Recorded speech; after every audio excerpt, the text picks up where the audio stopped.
Hello, I'm Annalouise, and today I'm going to be talking about liberating desire, liberating our desire. First of all, I'm going to connect us right into the vibration of desire, and then I'm going to be talking a little bit about what can get in our way and our blocks, and also how to help us reside in the vibration of desire and the benefits of doing so.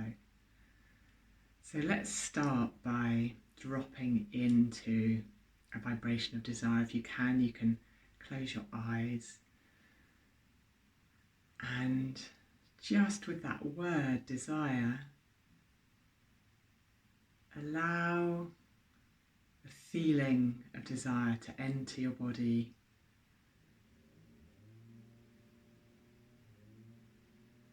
to open to desire.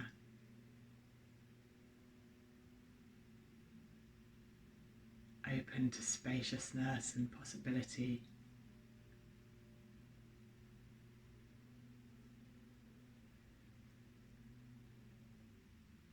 And what do you notice already? What do you notice happening in your body?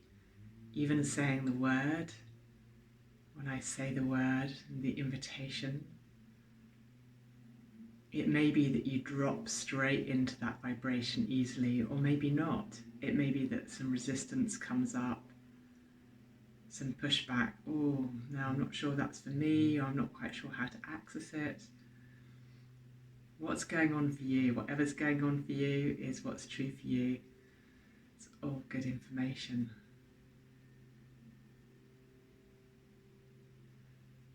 And if you are able to access it really easily, you can allow that feeling to expand and expand, like feeding the fire of desire within you, noticing where you're feeling it, noticing the changes in your body.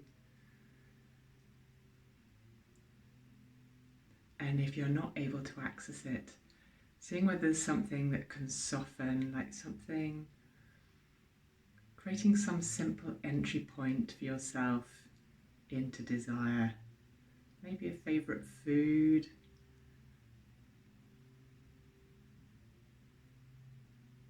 someone you love, allowing thoughts of something you enjoy to kindle the vibration of desire within you.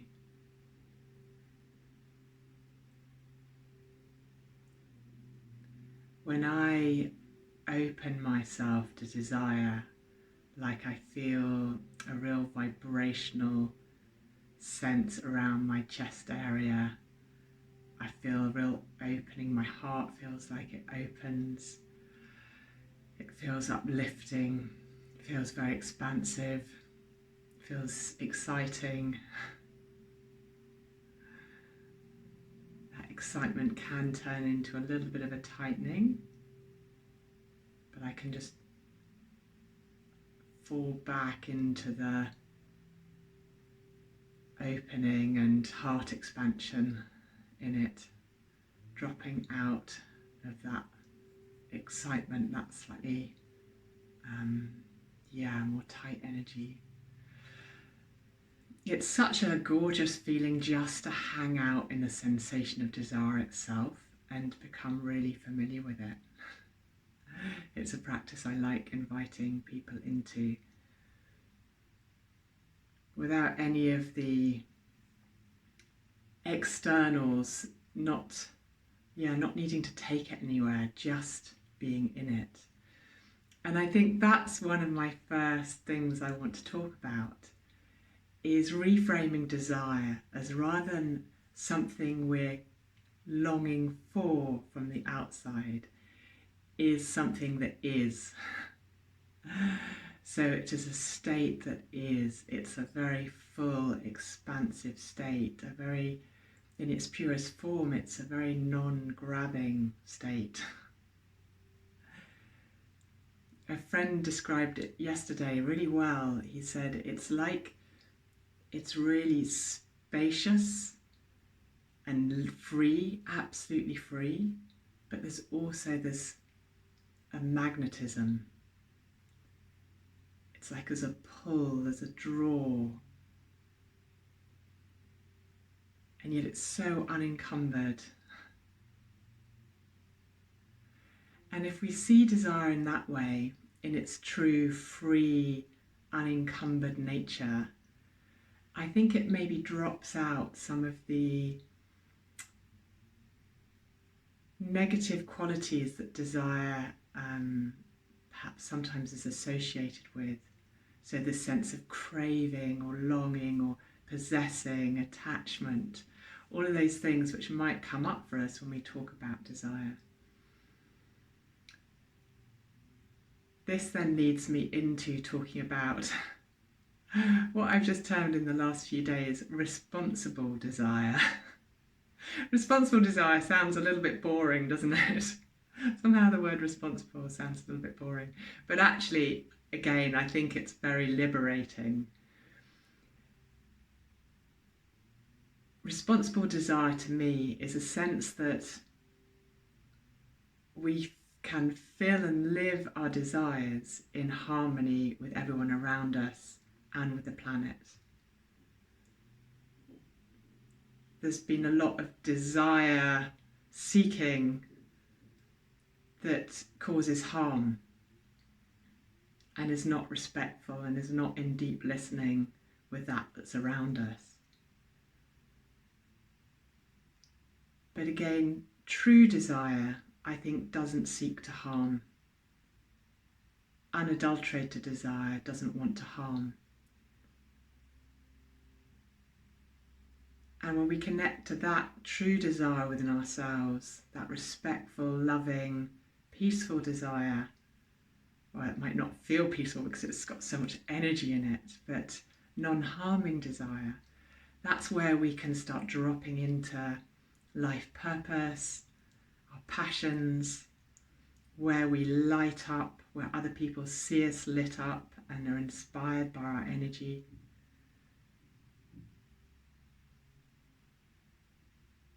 It's funny, isn't it? I think in some religious circles, desire can get a bad name. But then religion, in a way, is the seeking of complete freedom and connection to whatever we might call God. And that is, for many, an innate desire. Being human means we desire, right? From the simplest to the most full expression of that. What ways do you feel you may block your desire?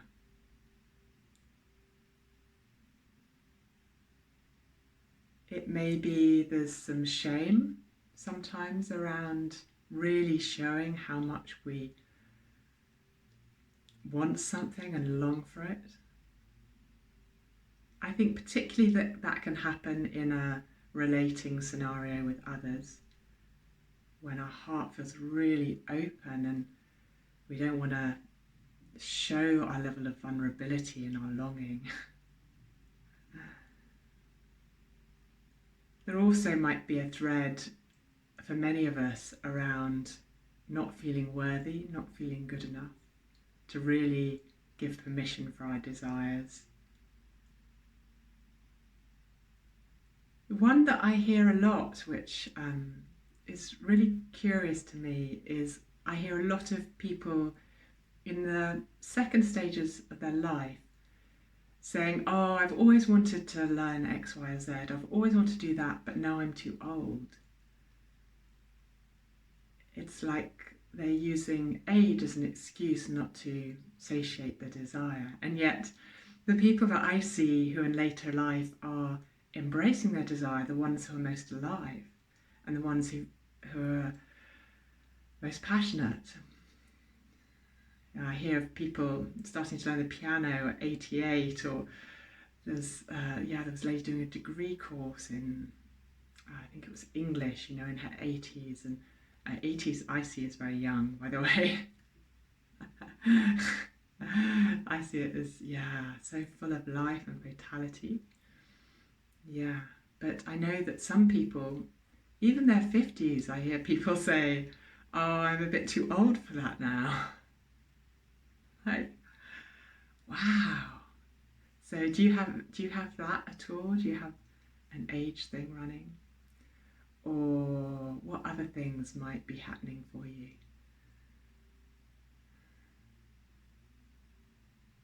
Yeah, I know that I've experienced a lot of the pushbacks to design. For me, it's a daily practice to say yes to the things that I love. And when I do, it feels so good. And I can feel my energy field being really expansive. I can feel that I'm a nicer person to be around. I'm a happier person to be around. I'm a more inspiring person to be around. And yet, there's still some deep-seated habits in me that can, not give permission. So I want to give permission for it all and to recognize these traps that we make for ourselves, these stories that we make for ourselves, however they've come into being, and encourage us to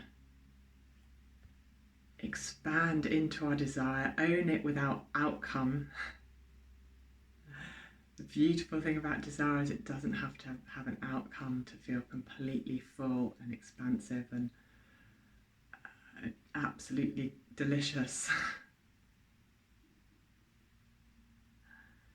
For you, what have you desired for a long time? Maybe something to do, a place to go, maybe a sense of connectedness with others, maybe a sense of feeling whole or connected to the earth, maybe living more in alignment, maybe living with more time, living with less pressure.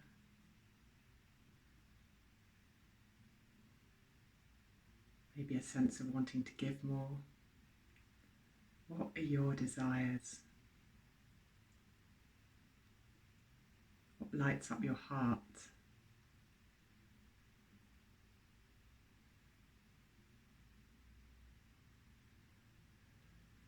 And when we're in that, how can we feel free within it? How can we open ourselves up to pure freedom, pure joy, pure freedom, allowing the momentum of the desire itself to take us on the journey without really needing to do too much? My sense for me is that all I need to do is say yes, because desire is so potent. Everything aligns around it. And maybe before I end, I just perhaps want a word on this sense of responsible desire, which perhaps particularly comes up with, either planetary influences in terms of looking after our planet, not sort of desiring to overuse our resources, or also in relationship to others. So where we place our needs on others without their permission, where we're not in true communication and alignment in our desires and what another person might want. And no doubt I'll be recording another video on that specifically at some point, around how we are able to show up in our desire with others, allow them to own their truth, acknowledging both realities and making it an exploration of where the energy wants to take us in mutuality, in mutual growth and expansion, safety, trust, love. I've enjoyed talking about desire. I wonder how your experience has been. If you think this might resonate with someone, please do share it. Yeah, and if you have any comments, I would love to hear your comments. I would love to hear your perspectives. If you want to hear more about me, you can go to www.resonating.love, and there you can sign up to my newsletter. I send out a weekly newsletter which covers a different topic every week. and you can also be kept up to date with anything that's going on from me.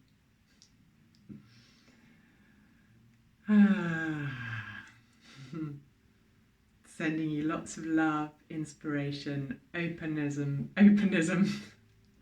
openness and magnetism in your in your life. Sorry, I almost went into Spanish then. In your life. So openness and magnetism in your life. Wishing you a wonderful week.